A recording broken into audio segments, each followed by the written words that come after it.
And, you know, normally I wouldn't even come out and talk much about this because, you know, it's just kind of an uncomfortable, unseemly subject. I can tell you that the #1 problem in Hollywood was and is and always will be pedophilia. That's the biggest problem for children in this industry. The casting couch even applies to children. Oh yeah. Not in the same way. It's all done under the radar. Nobody talks about pedophilia. It's the big secret.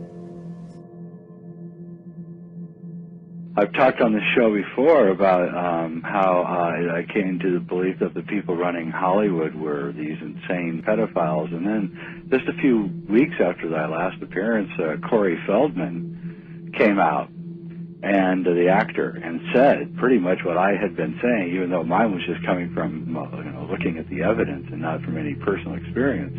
He, as a child actor, was apparently, again, reading between the lines, repeatedly raped. And I think, you know, we see this and we have to, like, realize who we're dealing with and what we're dealing with. And it's way beyond the boundaries of things that we can imagine. We can't imagine it because we're not them, and we're not as evil as that.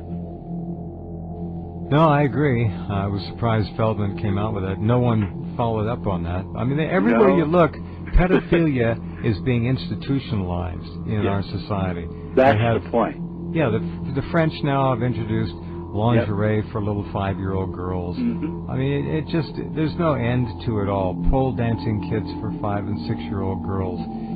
Pre-training bras for little girls. This is pedophilia. This is nothing less. It's they're institutionalizing it, making it okay. It won't be this generation, but it'll be the next one. It's very soon. They're sexualizing everything to the extent now that little girls cannot get away. They're watching it, and their mind is maybe not even seeing it, but it's going into their subconscious. Words flashing on the screen over and over. SEX, nudity, filth, all the smut is just coming on the screen. Oh, those movies are harmless. They're filled with subliminal messages. Who knows what your kids are being programmed? Oh, but you know what? I'm sure that it's only just the Disney movies. Allows the distributor to reproduce and show clips for criticism, commenting, reporting, teaching, and research of copyrighted material without authorization of the copyright. I'll tell you what's the worst part about television is the programming, the philosophy. Okay, I mean the manipulating of your mind, the philosophy, the mentality, the system of thinking, the ideology. That's what's wrong with television. That's what's wrong with movies. That's where they're really getting in your head. Has Disney been secretly placing sexually explicit subliminal messages in their animated children's movies? And is there a more sinister reason for these messages? I'm John Doe. Let's take a closer look. Closer. Oh! Is that a smoked turkey leg in your pocket, or are you just... Wait a second, you can't joke like that, Doe. This is a children's movie. Oh, hey, this looks pretty wholesome. I wonder what the forecast in Africa is today, Simba. Looks like it's partly cloudy with a chance of sex. That definitely spells out sex. I thought The Lion King was a children's movie. Let's check the poster to be sure. Oh, and how about the poster for Tangled for a little more subliminal advertising? And apparently in Agrabah, good teenagers take off their clothes. And here's Jessica Rabbit flashing some Conejo a la Sharon Stone in Basic Instinct. Still don't believe Disney's peddling sex in their animated movies? I am not making this stuff up, people. That was really in there. And this next one is just disturbing. Although with recent rumors surrounding ex-Pope Benedict, this one seems like legitimate satire. Now, a Disney rep might say, to which I would reply, God damn it, give me somebody who speaks English. Oh, it's just one of our Randy animators having a goof with one of his animator pals. But is a golden foot-long Jeff Stryker monster dong with a suction cup base really the kind of practical joke that you want on the cover of the video cassette that you give to your 8-year-old nephew at his Chuck E. Cheese birthday party? I am so sorry, Kenny. No, not unless you are Jerry Sandusky or Michael Jackson. Whoa, whoa, whoa, whoa, whoa. I'll guarantee you it's the rest of Hollywood probably doing the same thing. And these Disney movies, at first when I was a teenager and somebody showed me this, I thought it was just a couple movies, a couple scenes. But you know, as time has gone on, I've realized that virtually every Disney movie is packed with hundreds of subliminal messages to program the minds of your children. Okay, but then forget the subliminal message. Just the message of the Disney movies is perverted. Even if you just forget the subliminal message. I mean, forget, what movies did we bring up? The Little Mermaid. You know, a half animal, half human being. And that's perverted in and of itself. All throughout the Bible, every false god is a half animal, half human being. They're constantly merging of animals and human beings. It's paganism. It's wicked. And yet every Disney movie is pretty much based on the merging of a human being with an animal. It's described in the Bible. And the movie The Little Mermaid, you know, she's topless the whole time, right? She's just wearing like a bikini top. How is that? Is that how you want your daughter to dress? Is that, oh, but there's no cussing, there's no nudity. Do you want your daughter going around in a bikini top? Ain't no passing craze. It means no worries for the rest of your days. It's our problem-free philosophy. Hakuna Matata, what a wonderful phrase.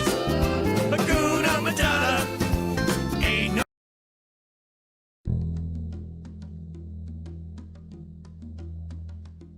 It's obvious that stuff is bad, but then they'll say, well, we watch Disney movies. And I've been to the home of preachers and Christians who would never watch TV or the movies, but yet they have the whole library of the Walt Disney movies. You know those white plastic cases? And they have them all lined up, and I mean, they have tons of them lined up, scores. I don't know how many there are, but there's hundreds of them. They have them lined up. This video shed light on the satanic, Luciferian, Illuminati indoctrination of our children through subliminal messages in Disney movies. I understand that you may not believe this, but when you look into who's making these movies and you see the fruits of their labor, it all makes sense. Walt Disney was a Freemason obsessed with the occult and used his movies and his theme parks as a tool to indoctrinate the public into his beliefs. Club 33 in the Disneyland parks is symbolic of the 33rd degree of Masonry. This symbolism is also put into the Disney movies. In the Dumbo movie, after getting drunk, Dumbo and the rat have lucid dreams that contain satanic, Luciferian, and Illuminati symbolism. Disney also displays its corrupt satanic agenda through programming of their idols. They introduce innocent stars that slip under parents' radar and build up a fan base. As the idols get older, they corrupt them and send them on a crash course in a dragnet plot to drag some of their fans down with them. Examples of this are Miley Cyrus, Britney Spears, Christina Aguilera.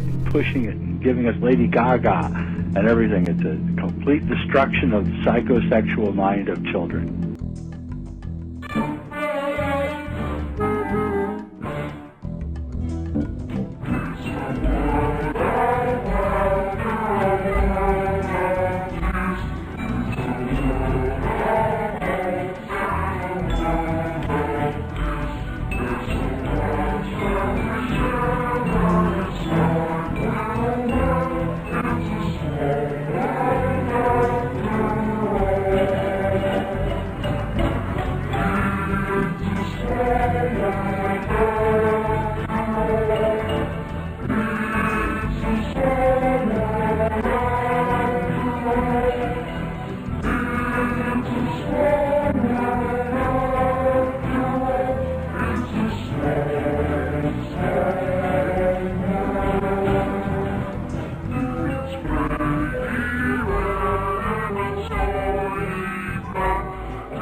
Do you know that Disney movies are filled with subliminal messages? Subliminal messages. Now, what are we talking about tonight? Sorcery. What are we talking about tonight? Getting inside your mind and messing with you, controlling your thought process by supernatural means or demonic means. Or hey, I'm going to tell you something. Disney movies are filled with subliminal messages. And you say, oh, that's a hoax. I've seen it with my own eyes. When I was a teenager, I had a friend of mine sit me down at his house and show me the subliminal messages in the Disney movies. They're filled with subliminal messages. Let me give you some examples. The Lion King, in the movie Beauty and the Beast. the whole first half of the movie is these prostitutes in the town that are dressed just half naked, dancing around, you know, admiring this guy, the big, strong, handsome guy. But all these girls are dressed indecently. They're obscene in their gestures, subliminal messages, and then the whole movie is basically just exalting a certain physical standard of appearance. Beauty and the Beast is a movie about a woman who falls in love with an animal. And in the movie, they keep acting like, well, he's just ugly. He's not ugly, he's an animal. But there's a difference between being ugly and being a beast, being an animal. And if you've seen the cartoon, it's an animal. It's like a dog. It's like a big dog man or something. I mean, it's clearly an animal, and yet she falls in love with him while he's an animal. You know, only when she kisses an animal does he become a human being.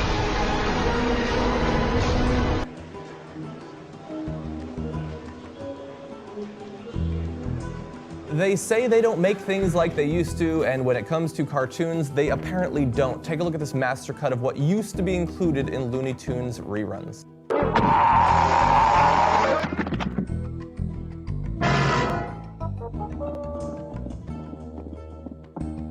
If that guy does that to me once more on this picture, I'm gonna blow my brains out.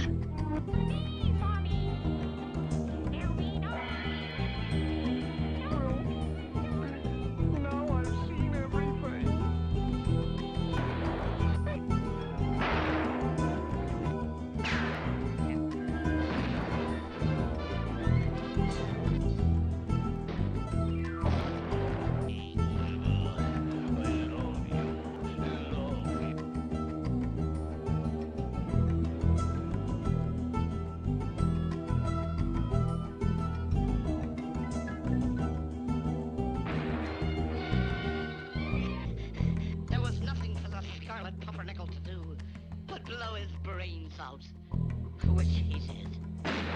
You're right. Well, doggone it, I reckon I ain't got no alternative.